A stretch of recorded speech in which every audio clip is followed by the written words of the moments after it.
حضرت کعب بن مالک رضی اللہ تعالیٰ عنہ فرماتے ہیں، بخاری میں موجود ہے، فرماتے ہیں کہ جنگ میں پیچھے رہ گیا تھا، میرا خیال تھا کل چلا جاؤں گا، گھوڑے اور سواریاں میرے پاس تیز ہیں، مضبوط ہیں، پرسوں چلا جاؤں گا، تیزی سے بھاگ کے میں پہنچ جاؤں گا، میں قافلے کے ساتھ شامل ہو جاؤں گا، لیکن بس تھوڑی سستی ہو گئی، ذرا غفلت ہو گئی۔ آپ فرماتے ہیں جب سب لوگ چلے گئے حضور علیہ السلام کے ساتھ جہاد میں اور میں پیچھے رہ گیا، تو پھر جب چند دن گزر گئے اور محبوب کے واپس آنے کا ٹائم ہو گیا تو اب میں غور کرتا سمجھتا تو مجھے مدینے میں یہاں بزدل لوگ نظر آتے، اور کون نظر آتے؟ جو منافق تھے، وہ منافق بزدل دکھائی دیتے، یا مجھے عورتیں اور بچے دکھائی دیتے۔ میں پریشان ہوا، حضور واپس آ گئے۔ جنہوں نے بہانے کیے تھے نا منافقین نے، یہ مجبوری تھی اس لیے نہیں جہاد پہ گئے، یہ جنہوں نے بہانے کیے تھے انہیں مل گئی معافی، اور میں نے سچ بولا، میں نے کہا یا رسول اللہ میں غافل ہو گیا تھا۔ اب کہتے ہیں میں نے جب کہا نا حضور سستی ہو گئی تھی، ذرا غفلت ہو گئی، تو بندہ محبوب سے غافل ہو جائے، بندہ وہیں سے غافل ہو جائے، جو دم غافل سو دم کافر، سانو مرشد اے ہو پڑھایا۔ جب کہا نا حضور وہ غلطی ہو گئی، کوئی مجبوری نہیں تھی، تو فرماتے ہیں باقیوں کو معافی مل گئی، میرے ساتھ حضور ناراض ہو گئے۔ ایک دن نہیں، 2 دن نہیں، 50 دن حضور ناراض رہے۔ مدینے کی گلیوں نے مجھے پہچاننا چھوڑ دیا، در و دیوار سے مجھے یوں لگتا تھا کہ میں پردیسی ہوں۔ فرماتے ہیں میں مسجد میں آتا تھا، میں جب محبوب کو دیکھتا تو حضور رخ انور پھیر لیتے، اور مجھے پتا تھا جب میرا چہرہ ادھر ادھر ہوتا تو پھر کریم رحمت کی نظر فرماتے ہیں 50 دن مسلسل۔ پھر مجھے حکم ہوا کہ بیوی بھی بھیج دو، میک کے بچے بھی بھیج دو، ننھال یعنی تنہا رہ جاؤ۔ فرماتے ہیں وہ میں نے قید تنہائی کاٹی، لیکن شکر اللہ کا یہ ہے کہ میں سچا تھا، بس ذرا بھول گیا تھا، بس ذرا غفلت ہو گئی تھی۔ تو فرماتے ہیں پھر اللہ تبارک و تعالیٰ نے میرے اوپر فضل یہ فرمایا کہ میری توبہ کا اعلان رب نے قرآن مجید میں فرمایا۔ تو غافل نہ بنے کبھی بھی، ہمارا نا مسئلہ یہ ہے، اور آپ نے ناراض نہیں ہونا، ڈھیر سارے لوگ غافل ہو جاتے ہیں، مالدار بھی غافل ہیں، صاحبان علم بھی الا ماشاء اللہ بہت ساری جگہوں پہ غافل ہیں۔ جن لوگوں کو 4 لوگ جاننے لگ جاتے ہیں، کوئی مقام حاصل ہو جاتا ہے، وہ بھی بہت ساری جگہوں سے غافل ہو جاتے ہیں الا ماشاء اللہ۔ غفلت بڑی تکلیف والا منظر ہے۔ جو لوگ سمجھتے ہیں نا میں اب گڈ بک میں آ گیا ہوں، اب میں اچھا ہو گیا ہوں، اب میرے لیے خیر کہا جاتا ہے، مجھے اچھائی شاید یہ مستقل میرے ساتھ رہے گی، تعریف ہی ہوگی ہمیشہ، وہ بھی غافل ہو جاتے ہیں، اور یہ غفلت ٹھیک نہیں ہوتی۔ وجہ دیکھنی چاہیے کس وجہ سے انسان کو وقار مل رہا ہے، عزت مل رہی۔ اپنی زندگی سے غفلت کو اتار پھینکیں۔ تھوڑی دیر کی تو غفلت ہوتی ہے، لمبی تو نہیں۔ 2 منٹ کے لیے صرف اس نے ڈرائیونگ کرتے ہوئے چہرہ موبائل کی طرف کیا تھا، 2 ہی تو منٹ لگے تھے۔ لمحوں نے خطا کی تھی، صدیوں نے سزا پائی۔ لمحوں نے خطا کی تھی، صدیوں نے سزا پائی۔ ایک لمحے کے لیے غافل ہوئے تھے اور صدیاں، نسلیں روتی رہ گئیں پیچھے، بچے تڑپتے رہ گئے، اہل خانہ پریشان رہ گئے، ماں باپ ساری زندگی روتے رہے، لیکن یہ 2 منٹ کے لیے۔ یہ غفلت جو ہے یہ بڑی تکلیف والا معاملہ۔ اپنی زندگی سے غفلت کو اتارنا ہے، غافل نہیں بننا، ہر وقت توجہ اور ساری باتوں پہ توجہ۔ بعض اوقات لوگ ایک طرف توجہ کر کے ایک طرف سے غافل ہو جاتے ہیں، نہ، توجہ ہمہ پہلو رکھنی ہے۔ ہمارے ذمہ جتنے بھی حقوق ہیں ان سب پر توجہ، ہر چیز کا خیال، ایسا نہ ہو کہ عبادت کرتے رہ جائیں اور حقوق العباد ہم سے چھوٹ جائیں، اور حقوق العباد اتنے زیادہ ادا کریں۔ ایک صاحب مجھے کہنے لگے ایک دفعہ بڑے وثوق کے ساتھ، کہنے لگے جی معاذ اللہ ثم نہیں جی ٹائم ملتا پھر نماز دا کی کریے، روزی کمانا بھی تو عبادت ہے نا۔ تو میں نے کہا آپ نے عبادت کرنا ایک حصہ قبول کیا ہے، آپ نے کل عبادت نہیں قبول کی۔ عبادت کل ہے، ہمہ پہلو، ایک حصہ آپ قبول کر کے نکل گئے اور باقی آپ نے چھوڑ دی۔ تو کسی ایک طرف سے بھی غافل نہیں ہونا، جتنی ذمہ داریاں ہیں، جتنی ڈیوٹیاں ہیں، ان سب کا خیال۔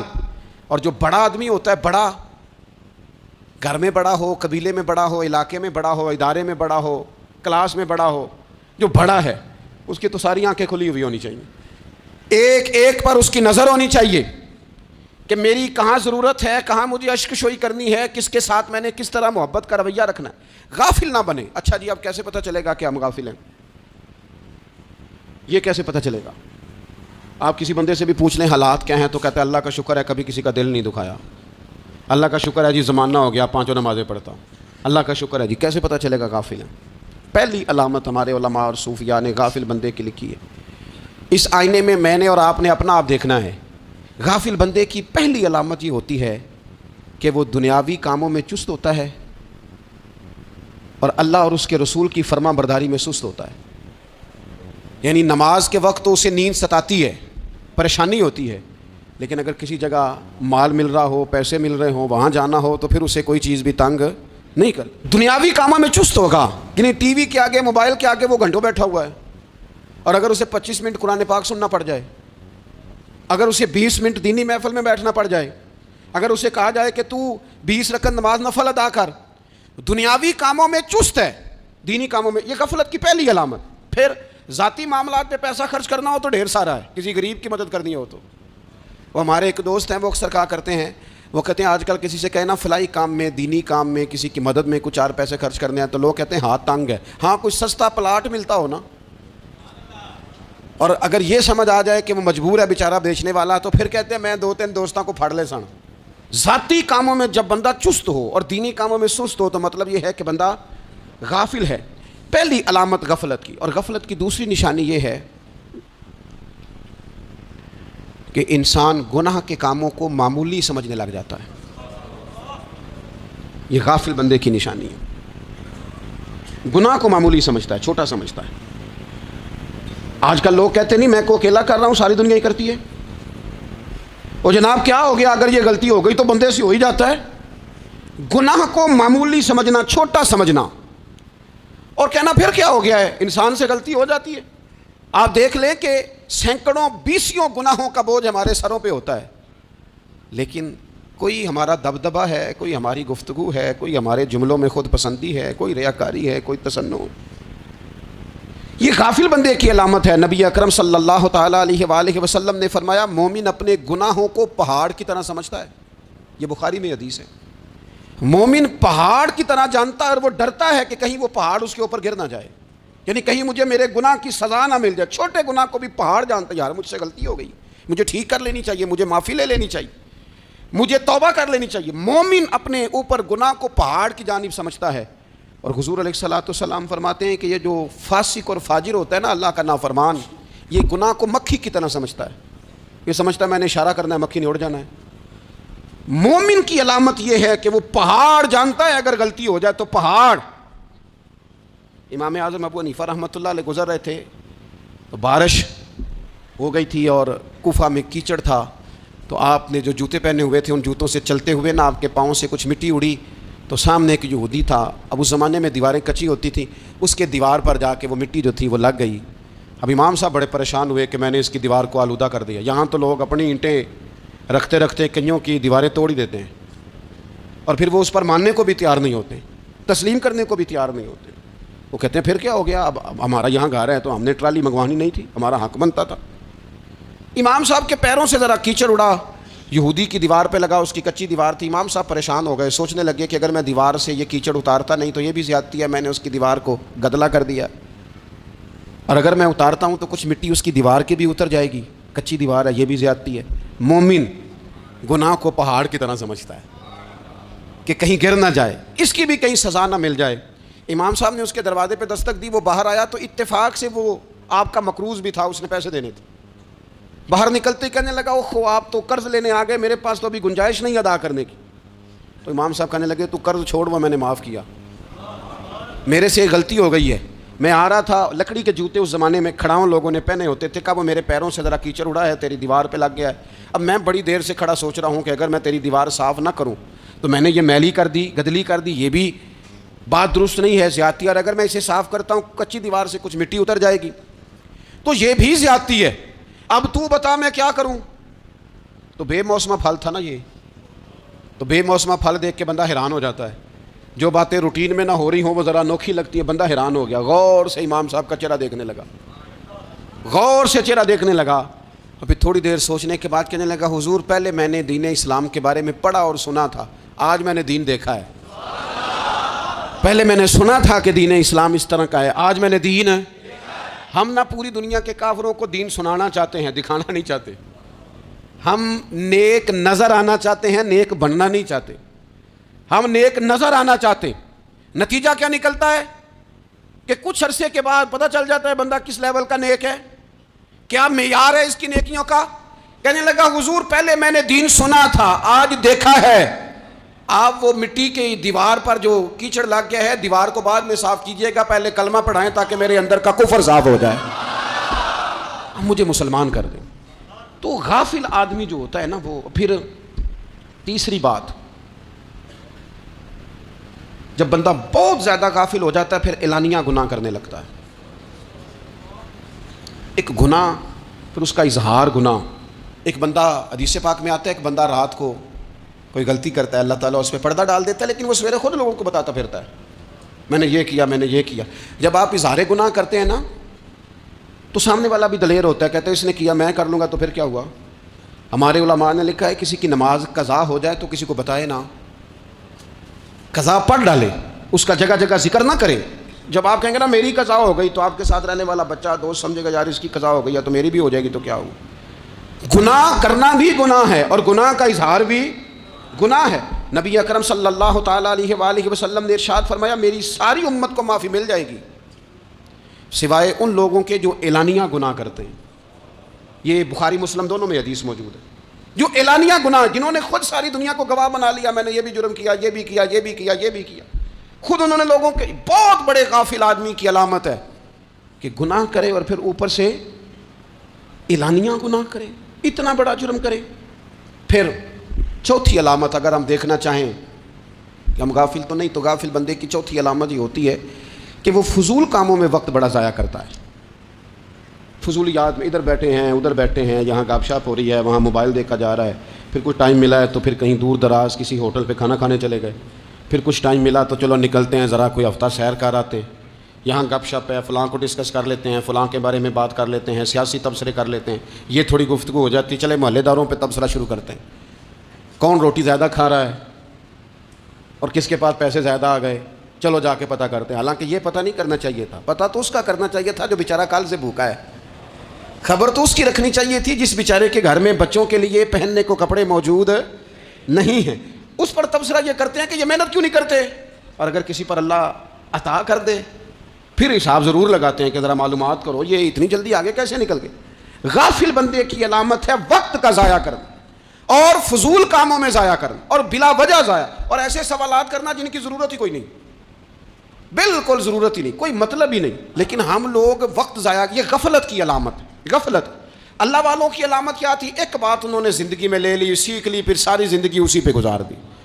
ان کا ارادہ تھا نا کشکول سیدھا کیا۔ کچھ لوگ ساری زندگی لیکچر قبول لے کے سن کے پھر بھی سمجھنے کو تیار، یہ غافل دل کی علامت ہے۔ اس لیے نبی پاک صلی اللہ تعالیٰ علیہ وسلم نے فرمایا دو نعمتیں ایسی ہیں جن میں اکثر لوگ غفلت میں ہیں، ایک صحت اور دوسری فراغت۔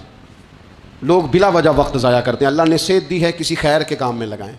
اگر آپ کے پاس فارغ وقت ہے تو قرآن پاک کو یاد کریں، ترجمہ اور تفسیر سے پڑھیں، محبوب پاک علیہ السلام کی احادیث کو یاد کریں، اللہ والوں کی باتیں سنیں۔ وقت ملے تو عبادات میں لگائیں، نوافل میں لگائیں، تلاوت میں لگائیں، ذکر اذکار میں لگائیں، اور پھر اللہ مزید توفیق عطا کرے تو کسی کے بھلے میں وقت لگائیں، گلی سے کوئی کانٹا اٹھائیں، کوئی روڑا اٹھائیں، کوئی کسی کی مدد کریں۔ لیکن یہ غافل ہونے کی علامت ہے کہ اپنے وقت کو ضائع کرنا۔ اور پھر اسی طرح غفلت کی پانچویں علامت یہ ہے کہ اگر بندے کو دنیا سے پورا پیار ہو جائے، یعنی شب قدر میں بھی آ کے کہتا ہے یا اللہ کبھی پیسے دے دینا، شب برات والے دن بھی کہتا ہے کہ مالک اگر کبھی کوئی ایسا سبب لگ جائے نا، یعنی بیت اللہ شریف کے سامنے کھڑے ہو کے بھی اگر اس نے مال ہی مانگنا ہے وہاں بھی اس نے یہی سوال کرنا ہے، حب دنیا اتنی غالب آ جائے، تو یہ غافل ہونے کی علامت۔ دنیا ضرورت ہے، مقصد نہیں ہے، دنیا کی حاجت ہے، مقصد نہیں ہے، یہ مقصود نہیں۔ اور جب لوگ فقط دنیا کے مال کو، دولت کو، نبی پاک علیہ السلام نے فرمایا وہ لعنتی ہے جو درہم اور دینار کا بندہ بن گیا ہے، پیسوں کا بندہ بن گیا ہے، مل جائے تو خوش ہوتا ہے، نہ ملے تو تکلیف میں آ جاتا ہے۔ یہ غافل بندے کی علامت۔ مومن تو وہ ہوتا ہے کہ دولت رزق حلال ضرور کماتا ہے تاکہ کسی کے آگے ہاتھ نہ پھیلانا پڑے، کوشش ضرور کرتا ہے، پر دنیا کو جیب میں جگہ دیتا ہے، دل میں نہیں دیتا۔ اس کی جگہ جہاں ہے اسے وہاں رکھتا ہے، اسے دل میں جگہ، دل تو ایک ہے، اس میں رب رسول کو بسائیں گے یا کسی اور کو بسائیں گے؟ تو حب دنیا یہ غافل ہونے کی بہت بڑی علامت ہے۔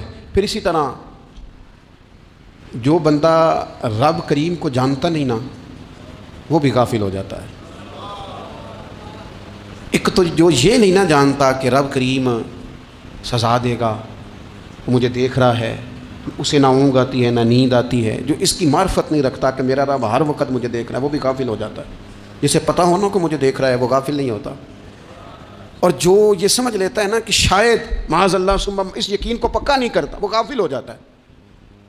اور ایک جو یہ نہیں نہ جانتا کہ رب مہربان کتنا ہے، وہ بھی غافل ہو جاتا ہے۔ مجھے بتائیے سب سے زیادہ تو بندہ اس کے دروازے پہ جاتا ہے نا جو سب سے زیادہ مہربانی کرنے والا ہو، اس دروازے سے بندہ اٹھتا ہی نہیں۔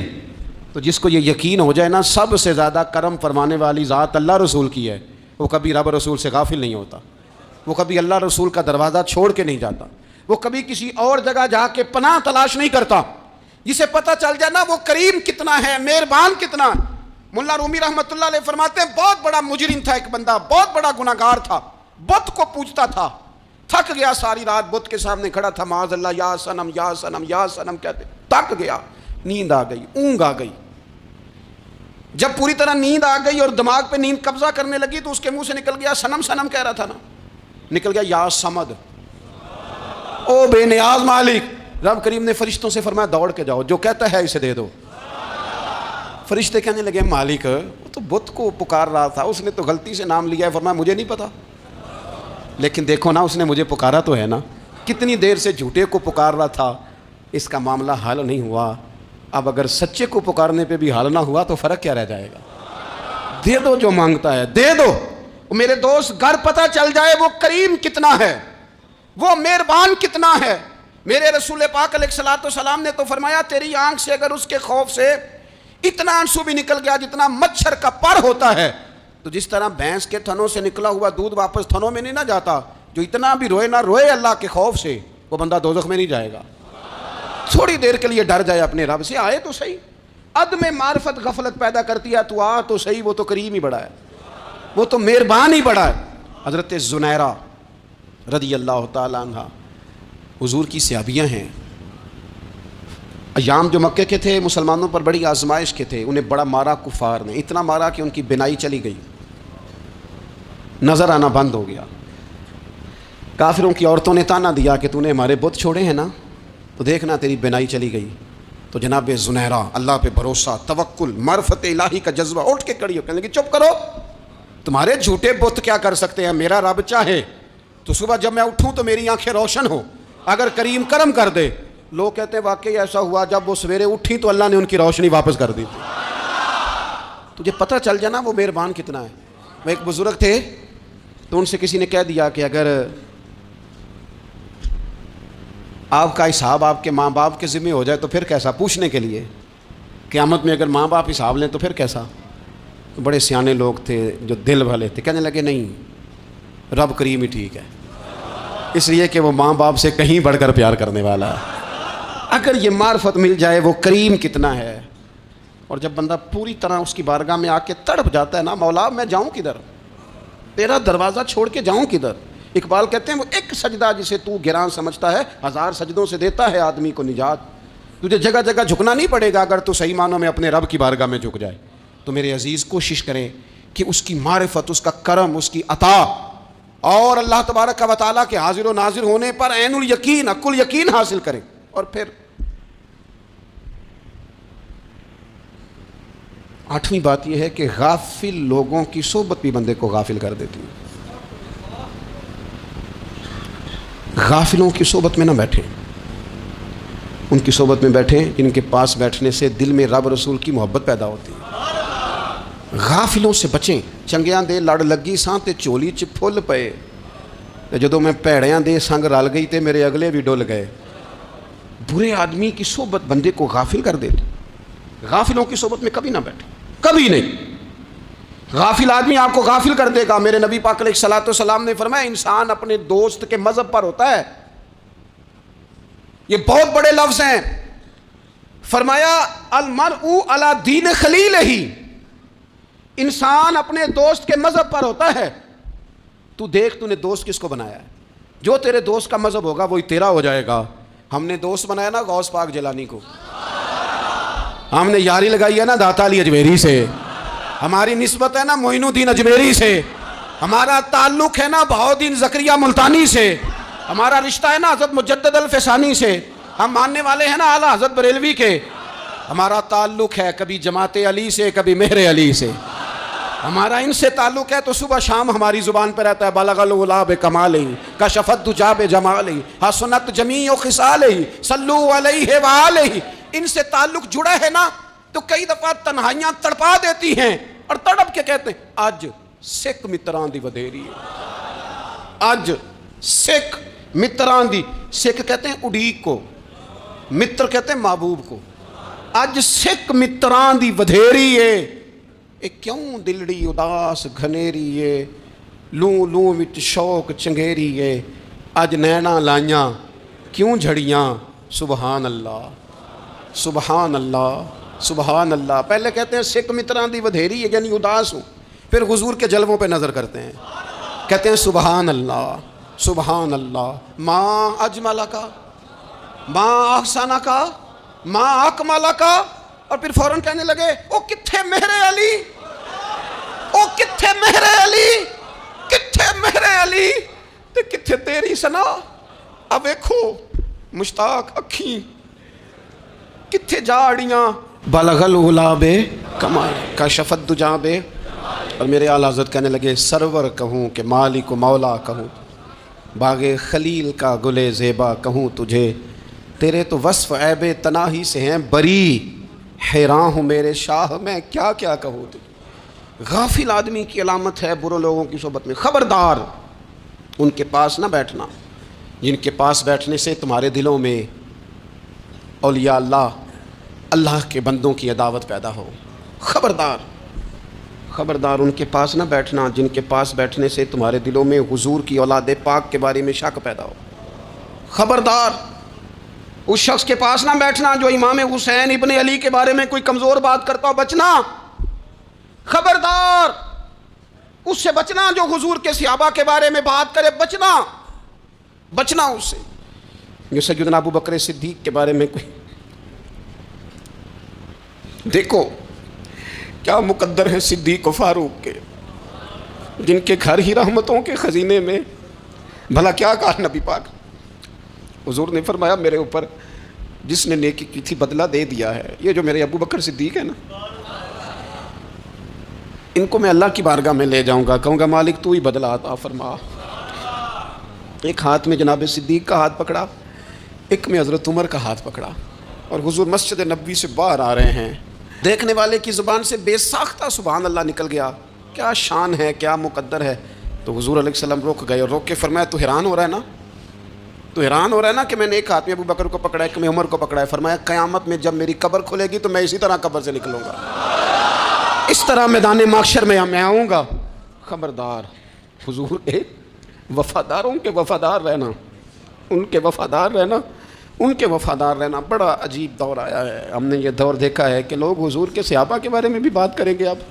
اب نبی پاک کی اولاد پاک کے بارے کو بھی ڈسکس کیا جائے گا. اپنا منہ تو دیکھ، اپنی حیثیت دیکھ، اور پھر وہ بندے دیکھ جن کو اللہ نے چن کے اپنے محبوب کی غلامی کے لیے حضور کے قریب بٹھایا ہے. تو بچنا ایسے لوگوں سے، پرہیز کرنا. خبردار عقیدہ ستھرا رکھنا، عقیدہ ستھرا رکھنا، صاف رہنا، پاکیزہ رہنا، غافلوں کی صحبت سے بچنا. بڑا ڈرتے ہیں اللہ سے، دعائیں مانگتے ہیں یا اللہ نسلوں میں بھی وہی بندے پیدا فرما جو عقیدے پکے رکھنے والے ہیں. وہ بندے پیدا فرما ہماری نسلوں میں. ایک وہ بندہ بھی غافل ہو جاتا ہے جو امیدیں لمبی لگا لیتا ہے، جن کے منصوبوں میں دولت بھی ہوتی ہے، گھر بھی ہوتا ہے، اولاد کا بڑا ہونا بھی ہوتا ہے، پوتے پوتیاں نواسے نواسیاں دیکھنا بھی ہوتا ہے، یہاں بھی گھر وہاں بھی گھر، یہ سیر، یہ سارا کچھ ہوتا ہے. لیکن رب کی بارگاہ میں پیش ہونا جن کے پیش نظر